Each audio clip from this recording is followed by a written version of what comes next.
So this, Rabotai, is the reason why Kadosh Baruch Hu made it more difficult for Rivka to get the water. He wanted to give her the full reward.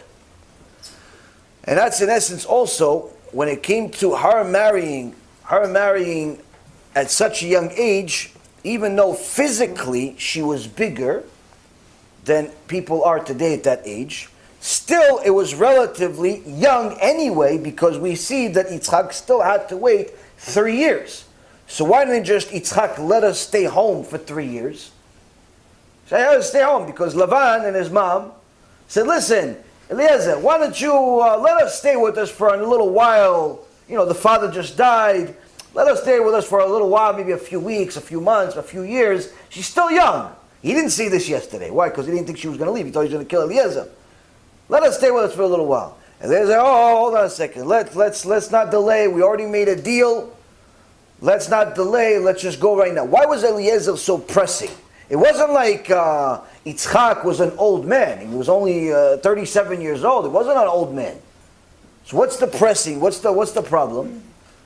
Every single minute she stayed in that house next to Lavan Arami was a life danger.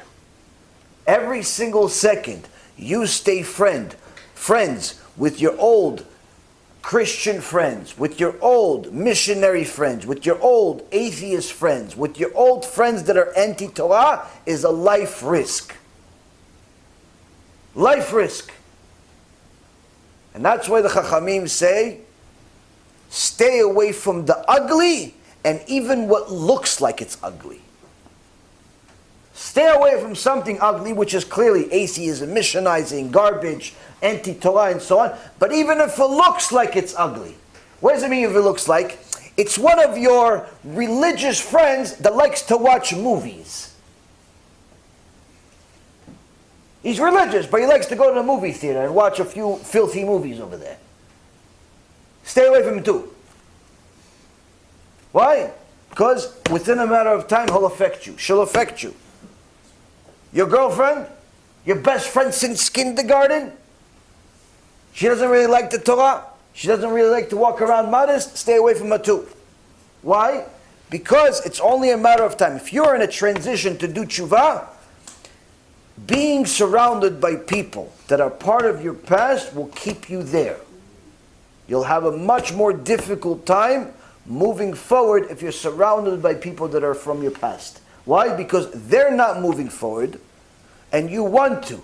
But now, you're going to feel bad about moving forward while they stay the same. You're going to feel embarrassed to move forward while they stay the same. They're going to remind you of it constantly. So you have to make some very difficult choices. Unless they're respectable people, unless they're very receptive, and so on. But if the people are anti-Torah, or they're simply just mikulkalim, people are just simply rotten. They're just something went wrong that's along the lines, and unless there's a hand of Hashem involved, you can't change them. You have to stay away. And that's what, in essence, was happening here with Rivka. Even though she was young, not young like a 3-year-old like we think, but still young. Too young to consummate the marriage. Still had to wait 3 years. Eliezer still plucked her out of that danger and brought her to the house of Yitzchak. Brought her to the house of Yitzchak.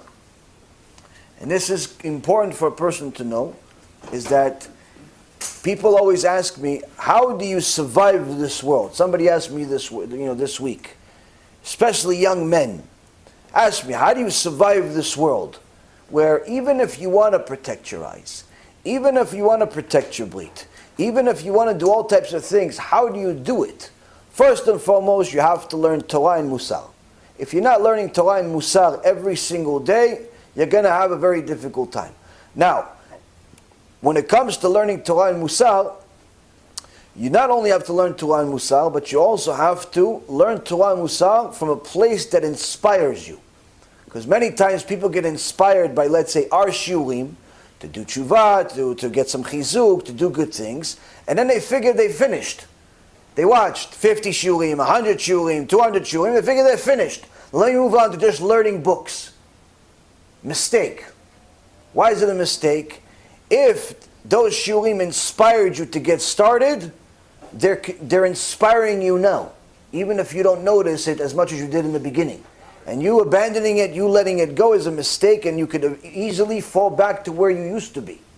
So you have to continue watching the shurim and learning those shurim, whether it's me or Rabbi Mizrahi or anybody else that's a strong speaker. You have to keep doing it. Second thing is you have to put a fence around certain things, meaning you have to try to mitigate the risk by not putting yourself in risky situations. So for example, for young men, where they have a tough time, let's say, going out in the public and when they need to do things like shopping. Easy. HaKadosh Baruch Hu made it easy. Even though there's znut everywhere, there's filthy stuff everywhere, but HaKadosh Baruch Hu gave us easy choices to avoid it. In Western society, in America, it's much easier to avoid it than it is in other places that are not as developed, but nonetheless, in most places that Jews live, it's relatively developed areas, and you could simply not go to the stores. Ever.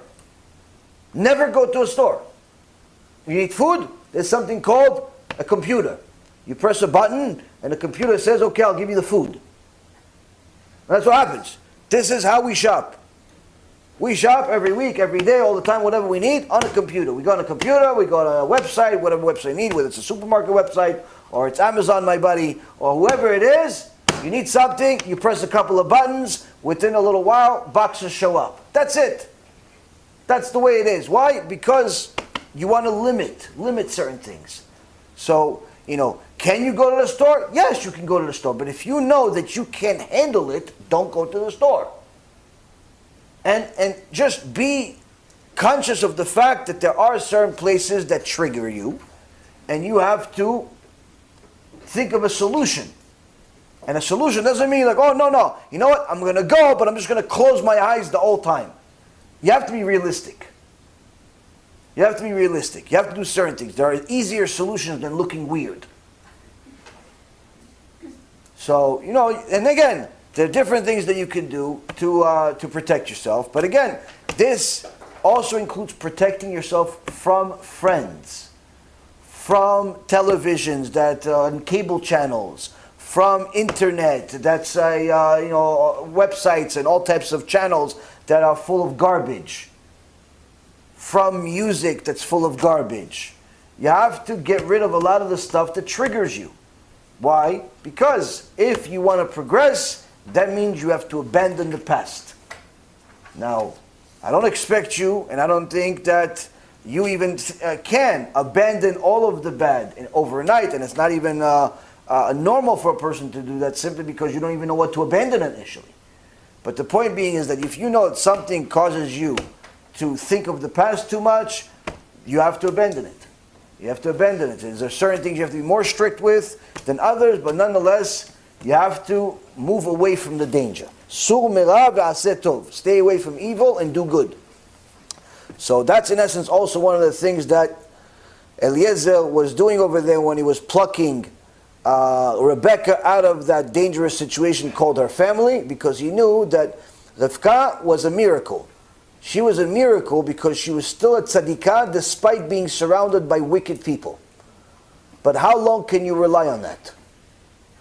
Sometimes there's certain people that have better character traits, good people, better nature, and so on and so forth. But even those good people, if they're surrounded by bad people for an extended amount of time, it's going to affect them. I can tell you, before we go to the next question, personal story. When I was maybe 12 years old, we moved to a new house. Baruch Hashem, for the first 10 years we were in America, we moved to a new house every year, almost like now. We moved to this new house, and I met this this kid my age named Joey. And he was a good kid, nice kid, and we were going to the same school, and he just moved from Brooklyn to there, and we became friends. He lived close to me, across the street from me, and we became friends, and we saw each other in school, and we were in the same classes a bunch of times, and we would compete on grades, who was doing better, who's that, friendly competition. And smart kid, good kid, and everything was good. Over the next year or two, he became friends with a few kids that weren't really good in school. Actually, they were terrible in school, but they were very good at making problems. They were very good at fist fights. They were very good at drugs. They were very good at a lot of other things. In the beginning, when he first said, made friends with them, I was very odd. Like, he's such a good kid. Like, what are you doing friends with these people? But anyway, well, you're not anybody's father. As you would have it, he became very good friends with them. And although we always remained friendly, and anytime we'll see each other many years later, we always say hello and so on, his life took a completely different turn than it could have. He could have been a scholar, he could have been a really smart person, he could have been a success. What did he become? Practically a gangster. He was part of this clan, this group, that literally would get into fist fights for no reason and just beating people up senselessly. It was known how dangerous these kids were, and they caused a lot of damage in the neighborhood and other neighborhoods and so on, and he actually eventually became practically their leader for the next several years. I'm surprised he didn't go to jail, but some of the other members did. But that's what happened. Even though he was a good kid, smart and everything, you surround yourself with bad people, eventually it's going to affect you. Eventually it's going to affect you. I know that he grew up out of it pretty much. I mean, last time I saw him was probably 7-8 years ago, and he was a regular blue-collar guy, still not married, still, nothing going on. He wasn't killing anybody, at least not to my knowledge, but nothing happened. Like, he just became some, average Joe, literally, where he could have he had the brain and to be somebody. Why? You want to hang out, you want to have a good time, and with gangsters. And even though those gangsters were also 12 and 13 and 14 years old, they affected him. So that happens a lot. So that's the thing you have to understand. If you're going to be surrounded by bad people, you're going to be affected. Whether you are good or bad in your nature, doesn't matter. It's a matter of time, it's going to affect you.